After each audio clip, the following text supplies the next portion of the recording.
Hello everyone, this is Professor Sana Ansari and welcome back to my YouTube channel. Friends, in our last video, we already started the chapter number 2 and we covered the first question, and the question was importance of social infrastructure. So in this video, we are going to start with a very important question, and the question is government policies and programs. The same question is divided into two parts. In this lecture, we're going to cover the part 1, and in my next video I'm going to cover the part 2. So basically हम यहाँ पर सीखेंगे कि government ने क्या plans and policies बनाई है social infrastructure को डेवलप करने के लिए. सो बेसिकली यहाँ पर इस गवर्नमेंट की जो पॉलिसीज़ हैं, जो प्रोग्राम्स हैं, इनको दो पार्ट में डिवाइड कर दिया गया है. First is education and second is health care. So आज के इस वीडियो में हम जितनी भी गवर्नमेंट की पॉलिसीज़ एंड प्रोग्राम्स के बारे में पढ़ेंगे वो सारी की सारी डिपेंड होंगी एजुकेशन पे. सो चलिए स्टार्ट करते हैं. So government plans and policy, सबसे पहले तो मैं आपको बताना चाहूँगी कि इंडिपेंडेंस के बाद जो ह्यूमन डेवलपमेंट, मतलब आपका जो भी ह्यूमन है, रिसोर्स अवेलेबल है, जितने भी लोग हमारी कंट्री में हैं उनको डेवलप करना, ये आपकी टॉप मोस्ट प्रायोरिटी हो गई थी गवर्नमेंट की. ठीक है, जिसके लिए गवर्नमेंट ने कुछ 5 years के प्लान्स वगैरह भी बनाए थे, जिससे हम ना सिर्फ इकोनॉमिक इंफ्रास्ट्रक्चर को डेवलप कर पाएंगे, साथ ही साथ हम सोशल इंफ्रास्ट्रक्चर को भी डेवलप कर पाएंगे, which is very important for the human development. मतलब आप आपकी इकोनॉमी का डेवलपमेंट करें, आपकी सोसाइटी को डेवलप करें, बट अल्टीमेट मतलब क्या होता है, वहाँ पर आपके ह्यूमन, आपके लोगों का डेवलप्ड होना बहुत ही ज़्यादा ज़रूरी होता है. तो इसके लिए गवर्नमेंट ने दो इम्पॉर्टेंट प्लान्स बनाई हैं, और दोनों प्लान्स गवर्नमेंट के मेरिट गुड्स पे डिपेंड करता है. मेरिट गुड्स में इंक्लूड होता है एजुकेशन एंड हेल्थ केयर. ठीक है, सो जैसे आप यहाँ पर स्क्रीन पर देख पा रहे हैं. So basically, merit goods are those goods and commodities which is provided by the private sector at a low and cheaply rate because government wishes to encourage their consumption. मतलब ये जो होता है ना, merit goods वो होते हैं, वो commodities and goods को कहा जाता है जो private sector को प्रोवाइड किया जाता है लो रेट पे, जिससे हम क्या कर सकें. गवर्नमेंट चाहती है कि लोगों का कंजम्पशन बढ़ना चाहिए. Government also wishes to encourage the consumption, and it was all about education and health care.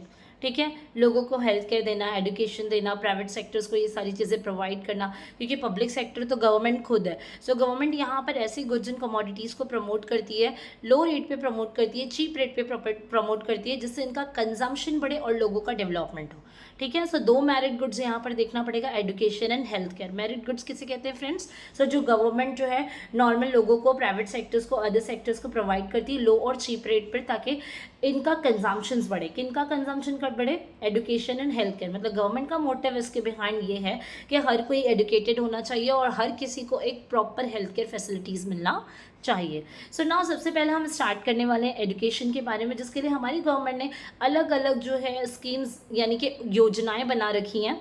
सो हम उनके बारे में यहाँ पर लर्न करेंगे. ठीक है, सो सबसे पहले मैं यहाँ पर कुछ मैंने इंट्रोडक्टरी पार्ट बना रखा है.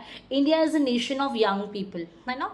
हम इंडिया में यंग पीपल बहुत ज़्यादा है. कैसे? देखिए, सेंसस 2011 के अकॉर्डिंगली हमारा जो यूथ का पॉपुलेशन था ना, मतलब एज ग्रुप हम कंसिडर कर सकते हैं 15 से लेकर 24 साल तक के लोग जो हुआ करते थे, वो 19.1% होते थे हमारी टोटल पॉपुलेशन का. इट मीन्स अगर इंडिया का टोटल पॉपुलेशन एज्यूम करते हैं, इफ इट इज़ 100 ना, सो 100 में से 19.1% ही हमारी यूथ होती थी, यानी यंगस्टर्स होते थे जो 15 से लेकर 24 साल तक के उम्र के होते थे. 2022 में ये रेशो 19.1 से इंक्रीज होकर 34.33% हो गया. एंड करंट पॉपुलेशन रेशो अगर आप गूगल पे जाके सर्च करेंगे, so now total 50% of the population जो है वो यूथ में आते हैं, और इनका जो एज होता है वो 25 ईयर्स एंड अबव होता है, और 65% ऑफ यूथ ऐसे है जिनका एज जो है 35 ईयर्स एंड अबव है. So it just introductory part जो मैंने यहाँ से ऐड किया है और आपके लिए रखा है, जाके आपको समझ में आए कि इंडिया में यूथ ज़्यादा है. सो यूथ का एजुकेटेड होना और उनको प्रॉपर हेल्थ केयर मिलना ज़रूरी है. यस, करेक्ट बात है कि चिल्ड्रंस एंड ओल्ड एज को भी मिलना ही चाहिए, बट यूथ पे फोकस इसलिए किया जा रहा है ताकि इससे ह्यूमन डेवलपमेंट पे ज़्यादा पॉजिटिव इफेक्ट पड़ेगा. ठीक है, सो अब आगे देखते हैं हम लोग ऑब्जेक्टिव क्या है. अब गवर्नमेंट ने एजुकेशन पे अगर बहुत ज़्यादा फोकस किया है, मेरिट गुड एजुकेशन पे, तो गवर्नमेंट का ऑब्जेक्टिव क्या है? सो बेसिकली गवर्नमेंट का मेन ऑब्जेक्टिव ये है कि गवर्नमेंट क्या करे, जो रीजनल इम्बैलेंसेज होती है ना, मतलब दो कंट्रीज़ के बीच में, अगर कोई दो रीजन्स के बीच में अगर कोई इम्बैलेंस हो रहा है, मतलब literacy rate is very high, literacy rate is very high, low, so ऐसी सारी जगहों पर, जैसे आपको पता है यूपी, फिर जो राजस्थान, उड़ीसा, ये सारे कुछ ऐसे स्टेट्स हैं इंडिया के जहाँ पर literacy rate is very low और फीमेल फेटिसाइड के जो रेशियोज़ होते हैं वो बहुत ज़्यादा हाई हो जाते हैं, लेकिन उसी के कंपैरिजन में कर्नाटका, केरला, यहाँ पर literacy rate is very high. So बस एजुकेशन प्रोवाइड करने का हमारे गवर्नमेंट के पीछे एक ही मोटिव है कि हर रीजन में इक्वली एजुकेटेड लोग पाए जाएँ, कहीं ज़्यादा या कम नहीं, एवरीवन शुड बी एजुकेटेड। सो इस इम्बैलेंसमेंट को करेक्ट करने के लिए एजुकेशन की पॉलिसी बनाई गई है, इसका मेन मकसद है। दूसरा, एम्पावरमेंट ऑफ विमेन को एम्पावर करना, उनके उनको एनकरेज करना, उनके जो भी डेवलपमेंट पर फोकस्ड करना। Securing rightful place for the disadvantage and minorities, जो भी माइनॉरिटी कम्युनिटी से बिलोंग करते हैं, डिसएडवांटेज मतलब SC and ST community, schedule caste और शेड्यूल ट्राइब से बिलोंग करते हैं, उनके राइट्स को सिक्योर करने के लिए भी ये एजुकेशन पॉलिसी बनाई गई है। क्योंकि पहले ऐसा होता था कि अगर आप लोअर कम्युनिटी से बिलोंग करते हो तो आपको जो है पढ़ाई करने का इतना हक नहीं दिया जाता था, बल्कि आपको कहा जाता था कि आप अदर क्लीनिंग वगैरह ये सारी एक्टिविटी में एंगेज रहे, और सिर्फ हायर और अपर क्लास वाले लोगों को और उनके बच्चों को ही अलाउ करते थे कि they can take the education. But इस सारी चीज़ों को करेक्ट करने के लिए और SC ST डिसएडवांटेज पीपल और माइनॉरिटीज़ को उनका हक दिलाने के लिए भी एजुकेशन की पॉलिसी बनाई गई है। India is committed to the United Nations millennium development goals and education for all, मतलब ये सारी कुछ स्कीम्स वगैरह बनाई गई है। अब देखिए, टोटल मैंने स्क्रीन पे ना 10 योजनाएं लिख रखी है, government policy measures to promote education. आपको पेपर में क्वेश्चन कैसा पूछा जाएगा, राइट डाउन द या फिर बोला जाएगा give do deep discussion on the government policies and programs which is based on the education पे आएगा तो आज का वीडियो है, हेल्थ केयर पे पूछेगा तो नेक्स्ट वीडियो आपके साथ शेयर कर दूंगी, ठीक है। सो एजुकेशन में टोटली वी हैव 10 योजनाज एंड पॉलिसीज वी कैन से।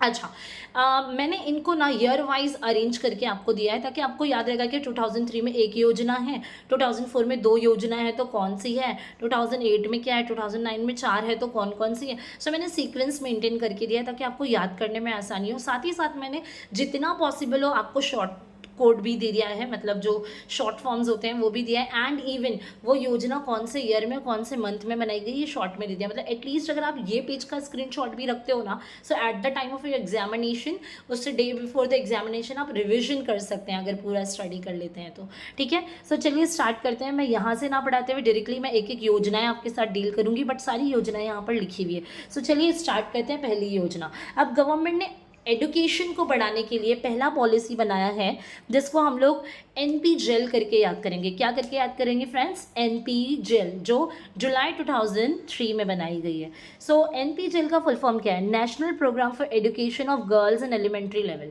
मतलब नेशनल प्रोग्राम बनाया गया एक नेशनल लेवल पे जहाँ पे गर्ल्स को एलिमेंट्री लेवल पे एडुकेट होना ज़रूरी है। ये मेन फोकस था उस योजना का, NP जेल का, जो 2003 में बनाई गई। सो its aim is to provide support for the education of underprivileged and disadvantaged girls at an elementary level. This program provides for setting up a model school in every cluster.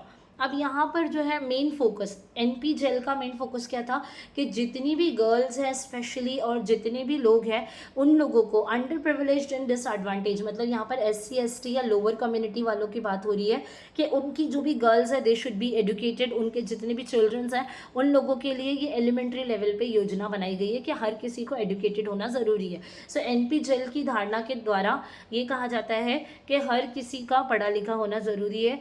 ऐसा नहीं है कि वो अंडर प्रिविलेज्ड या disadvantage है तो उनको पढ़ने का हक नहीं है। और यही नहीं, गवर्नमेंट ने इस प्रोग्राम को बनाते के साथ साथ मॉडल स्कूल्स भी रेडी किए। मॉडल स्कूल्स मतलब जैसे रूरल एरियाज़ में अलग अलग रीजन में, हर रीजन में एक एक स्कूल्स बनाई गई है जो किसी बड़ी स्कूल से कनेक्टेड होती है। और इनका मोटिव होता है, हर रीजन में स्कूल्स बनाने का मोटिव होता है कि लोगों को ईजिली एजुकेशन मिल सके। सेकेंड योजना देखिए KGBV करके आप याद रखेंगे, जो जुलाई 2004 में बनाया गया, कस्तूरबा गांधी बालिका विद्यालय, ठीक है। So this scheme was launched in July 2004। हर बार आप जो है पहला लाइन यही लिखिएगा फुल फॉर्म के साथ कि ये योजना कौन से ईयर में बनाई गई है। मैंने वो नहीं लिखा है क्योंकि मैं छोटा सा मटेरियल आपके हाथ में देना चाहती हूँ, बट जब आप आंसर लिखोगे तो आप ये सारे मटेरियल को यूज़ करेंगे, ठीक है। सो स्कीम लॉन्च की गई थी 2004 में। अब ये जो है ना बनाया गया था specially for the SC ST OBC minorities के लिए, ठीक है, and this is only for the girls. ऊपर जो हमने देखा NP जेल it's for the all childrens including the girls, but Kasturba Gandhi Balika आ गया, मतलब इट इज़ स्पेशली फॉर द गर्ल्स।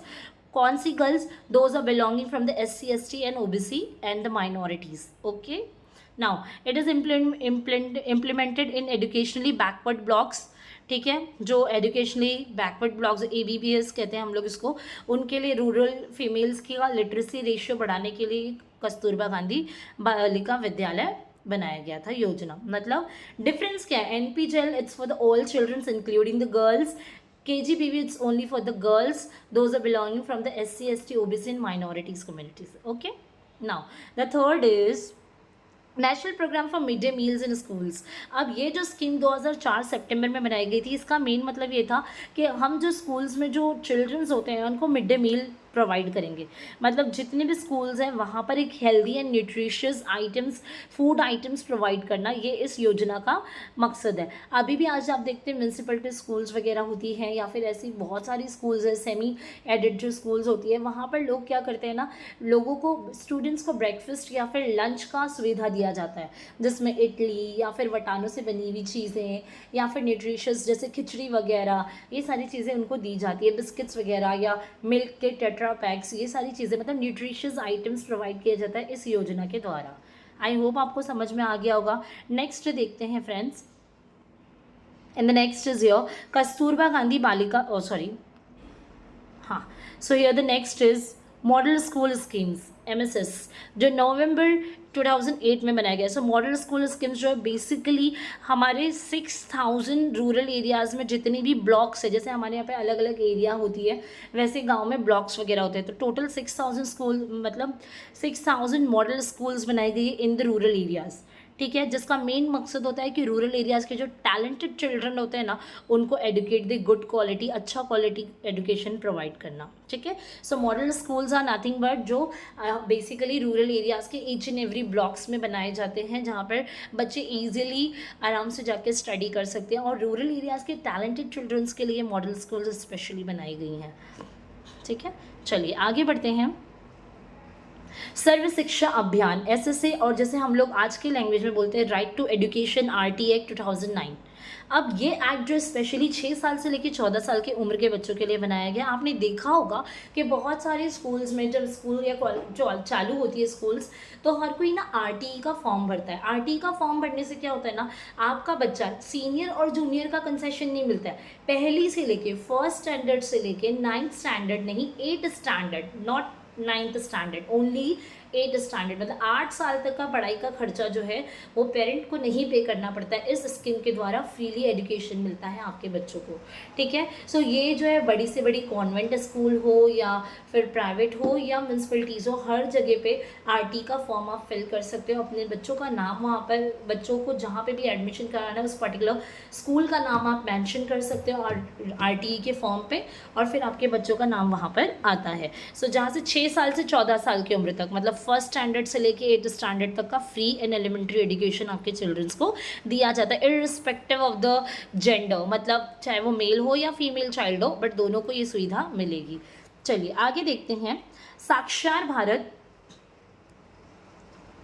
SB, जिसे हम लोग कहते हैं अडल्ट एजुकेशन, जो सितंबर 2009 में बनाया गया है. सो अडल्ट एजुकेशन जो है ना, ये रिप्लेसमेंट है NLM का. NLM मतलब नेशनल लिटरेसी मिशन था, एक पहले ये योजना थी.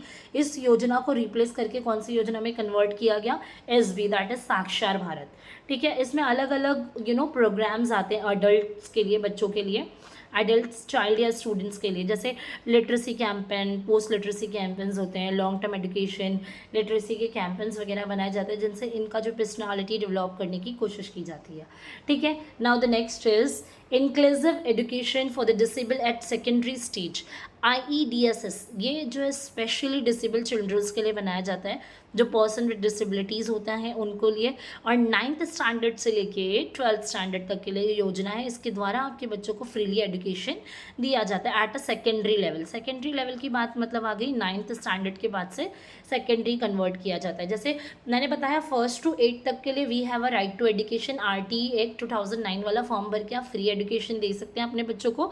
लेकिन उसके आगे की पढ़ाई के लिए क्या करना है, तो भाई उसके आगे की पढ़ाई के लिए, और अगर आपका जो भी पर्सन है, जो भी चाइल्ड है, अगर वो डिसेबल है ना, सो उसके लिए 9th to 12th तक के लिए अगर उसको एजुकेशन चाहिए फ्री एंड एलिमेंट्री, तो उसके लिए योजना है IEDSS.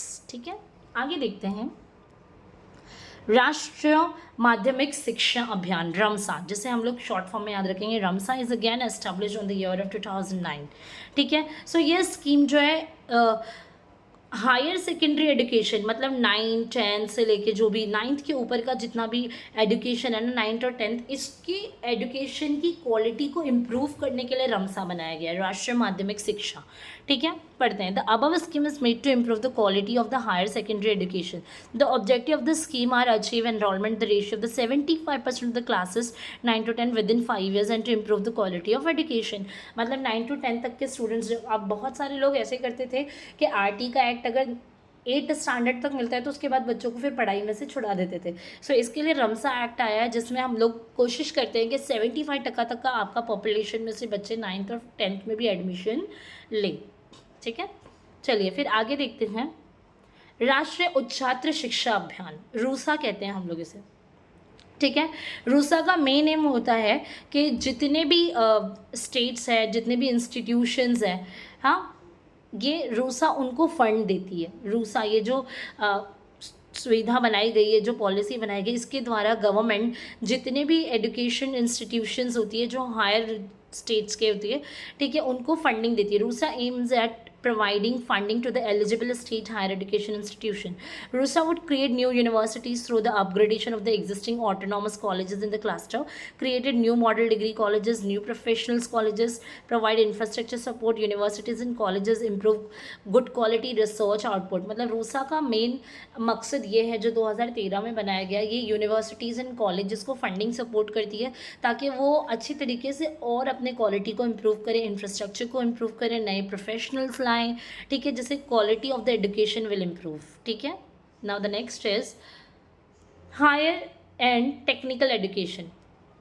अब हायर एंड टेक्निकल एजुकेशन की बात आती है, मतलब आप 12th के बाद जो आप हायर स्टडीज़ के लिए जाते हो, ठीक है, उसके बारे में बात हो रही है। सो हायर स्टडीज़ में क्या आता है, higher and technical education includes graduation करना, 13 14 15 करना, पोस्ट ग्रेजुएशन MCOM करना या मास्टर्स की डिग्री लेना, डॉक्टरेट करना, MPhil करना या PhD करना। ठीक है, किसी भी irrespective of the any stream, arts में, साइंस में, कॉमर्स में, लॉ में, टेक्नोलॉजी में, मेडिकल एंड फार्मेसी में, इसके लिए ये योजना बनाई गई है हायर सेकेंडरीज़ के लिए। ठीक है, सो इसके लिए ये किया गया है कि जो भी यूनिवर्सिटीज़ है या फिर जो बेसिकली जो इंस्टीट्यूशंस होते हैं, school colleges, they need to follow the norms, UGC norms, UGC university grant commission.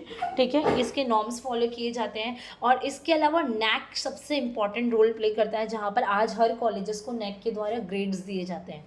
ठीक है, जितना आप देखते होंगे कहीं कहीं कॉलेजेस में ग्रेड होता है, A होता है, B+ होता है, B++ होता है।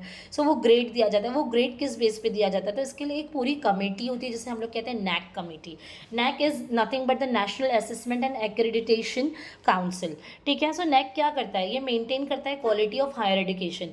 ठीक है, गवर्नमेंट ने ये बनाया है इन द ईयर ऑफ 1994। आपको ये याद रखना ऑब्जेक्टिव के लिए कि NAC कब बनाया गया, 1994 में। सो NAC क्या करता है, गाइडलाइंस देता है किसको, कॉलेजेस एंड यूनिवर्सिटी को, कि किस तरीके से दे हैव टू वर्क, किस तरीके से उनका इंफ्रास्ट्रक्चर होना चाहिए, how they have to provide the good quality education to the childrens, उनका इंफ्रास्ट्रक्चर, ये सारी चीज़ें होती हैं। ठीक है, सो ये NAC हो गया। So here we have completed all the 10 programs and policies of the governments, which is totally based on the education. So if anybody have any doubt and difficulty, you can comment on my YouTube channel, and in the very next video lecture I'm going to cover the second part of the same question, that is the government policies and programs on healthcare.